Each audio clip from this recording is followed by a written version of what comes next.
सियासतदानों और सियासी दल निशाने पर थे। ये आप कांग्रेस ऑफिस का दफ्तर देख रहे हैं। नेपाल कांग्रेस के ऑफिस में भी आगजनी की गई है, उनका दफ्तर फूंक दिया गया।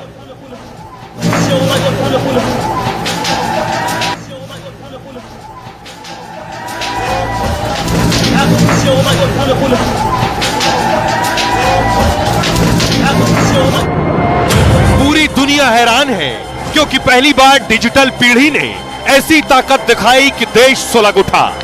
नेपाल में सत्ता विरोधी प्रदर्शनों के बाद पहली बार ऐसा हुआ कि 13 से 28 साल के युवाओं ने सरकार गिरा दी।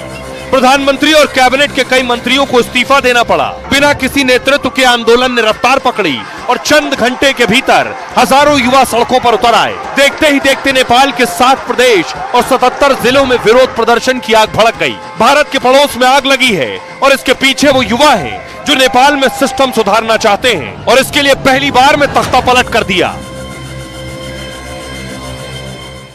अब देखिए जरा नेपाल में हालात क्या है। आप देख रहे हैं पीएम केपी ओली जो कि इस्तीफा दे चुके हैं और ये हालात है। संसद, राष्ट्रपति भवन, पीएम आवास सब जला दिया। जिस संसद से नेपाल में सरकार चलती थी, प्रदर्शनकारियों ने उसे आग के हवाले कर दिया है। दरअसल नेपाल का नया संसद भवन 2022 में काठमांडू में बना। यह भूकंप रोधी और देश की सबसे सुरक्षित इमारत थी, लेकिन प्रदर्शनकारियों के गुस्से का सबसे बड़ा टारगेट यह संसद हुई। प्रदर्शनकारियों ने नेपाल के सुप्रीम कोर्ट में भी आग लगा दी है। साथ ही यह अगली तस्वीर देखिए जरा। किसी देश का राष्ट्रपति भवन सबसे सुरक्षित किला होता है। नेपाल का आलीशान राष्ट्रपति भवन 13 एकड़ में फैला हुआ है, जहां हर वक्त हथियारबंद हाईटेक सुरक्षा बल तैनात रहते हैं। प्रदर्शनकारियों ने इन सुरक्षा बलों से हथियार छीन लिए और उन्हें भी खदेड़ दिया और फिर नेपाल के राष्ट्रपति भवन पर कब्जा कर लिया और बाद में नेपाल के राष्ट्रपति भवन को फूंक डाला है।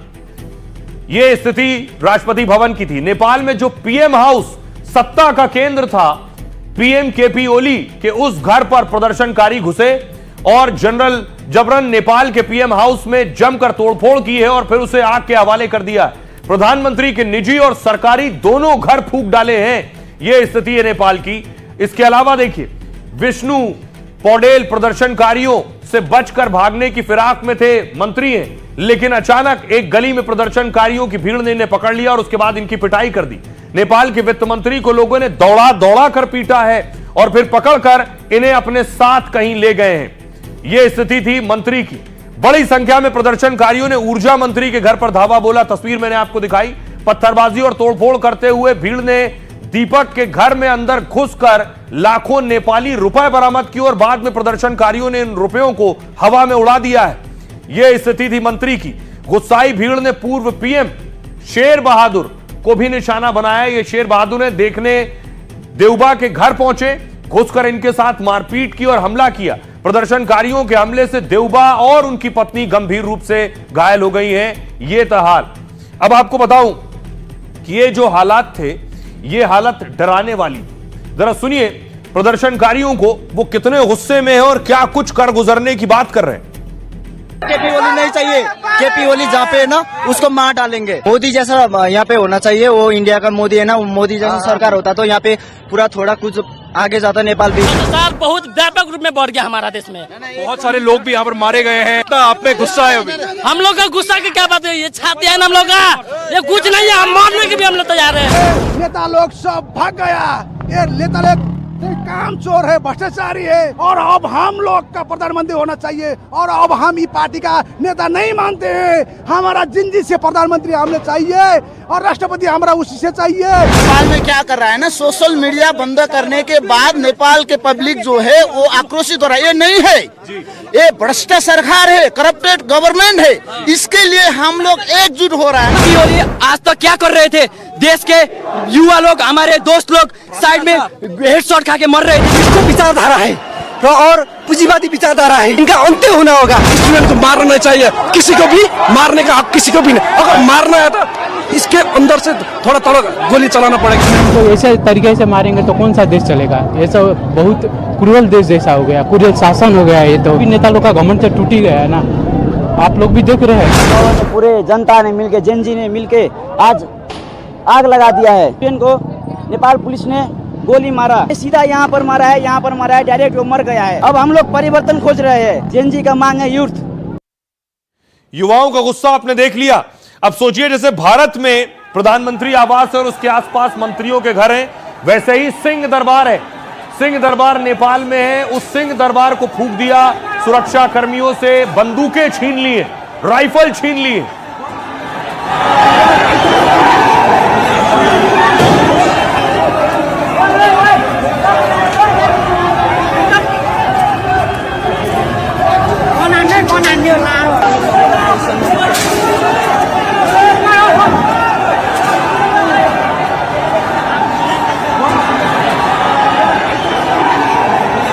ये आप देख रहे हैं, इन युवाओं ने हाथों में बंदूक ले रखी है, पुलिस की बंदूक है, पुलिस की राइफल है, और यहां ज्यादातर मंत्रियों के घर थे। उन सारे घरों को नुकसान पहुंचाया है, वहां घुसकर तोड़फोड़ की है।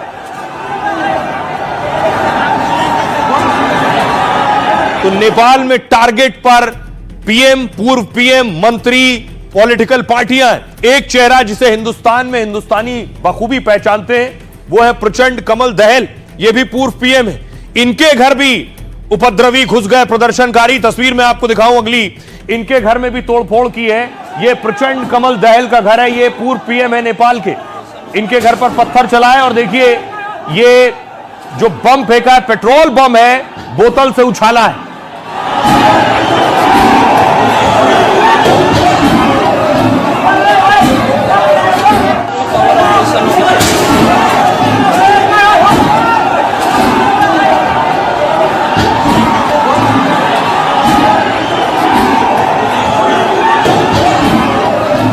तो प्रदर्शनकारी सिर्फ मंत्री नहीं, पुलिस को भी दौड़ा रहे हैं।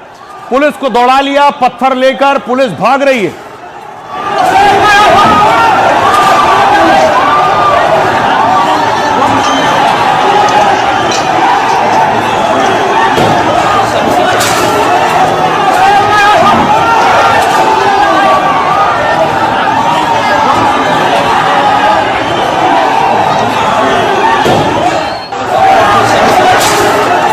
और उसके बाद देखिए हिल्टन होटल, 5 स्टार होटल में आग लगा दी है। ये हिल्टन होटल है, वहां का बड़ा है होटल, प्रसिद्ध और मशहूर। उसमें प्रदर्शनकारी घुस गए और फूंक दिया उसे।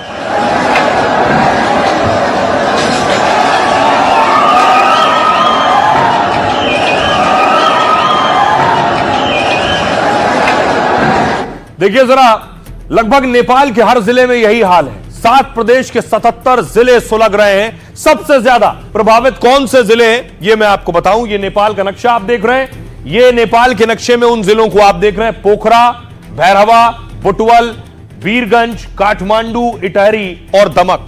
इन जगहों पर सबसे ज्यादा प्रदर्शन हो रहे हैं, सबसे ज्यादा आगजनी हो रही है। जो प्रदर्शनकारी ने गोली खाई है उसे सुनिए जरा, गोली खाने के बाद वो क्या कह रहा है। मैं नेपाली में भी बोल सकता हूँ, अंग्रेजी में भी बोल सकता हूँ, जैसा तुम चाहो मैं वैसा बोल सकता हूँ। मैंने अपनी छाती पर गोली खाई है, मेरे कपड़ों पर खून के ये निशान देखो, लेकिन हम झुकेंगे नहीं। हम सब साथ खड़े हैं। ये जेन जी का दौर है। जेन जी, आप हमारे साथ हो ना? कोई गोली हमें रोक नहीं सकती। हम लड़ेंगे और सरकार को उखाड़ फेंकेंगे।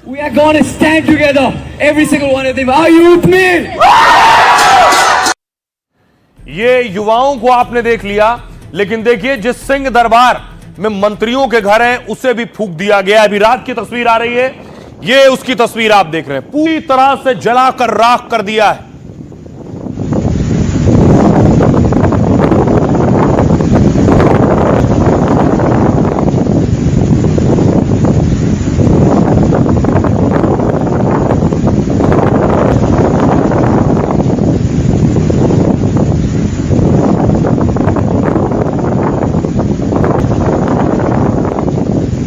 इस सिंह दरबार में यही मिनिस्टर्स बैठते थे, उसे पूरी तरह से जला दिया है। चारों तरफ आग के शोले आपको नजर आ रहे हैं। रात का वक्त है, अब से कुछ वक्त पहले की तस्वीर है। यानी रात में भी प्रदर्शनकारी अलग अलग ठिकानों पर इस तरह का प्रदर्शन कर रहे हैं और आगजनी कर रहे हैं।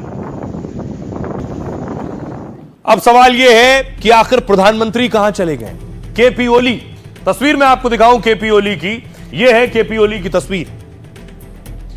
ये है नेपाल के प्रधानमंत्री। जैसे ही इनके घर पर हमला हुआ, फौरन इन्होंने नेपाल छोड़ने की कोशिश की। ये तस्वीर आप देख रहे हैं, आर्मी का हेलीकॉप्टर इनके लिए लगा था। अगर आपको याद हो, इसी तरह की तस्वीर आई थी जब बांग्लादेश से शेख हसीना निकली थी। इसी तरह हेलीकॉप्टर खड़ा था, शेख हसीना बैठी और फिर भारत आ गई। लेकिन नेपाल के पीएम कहां हैं, अभी इसके बारे में कोई जानकारी नहीं है।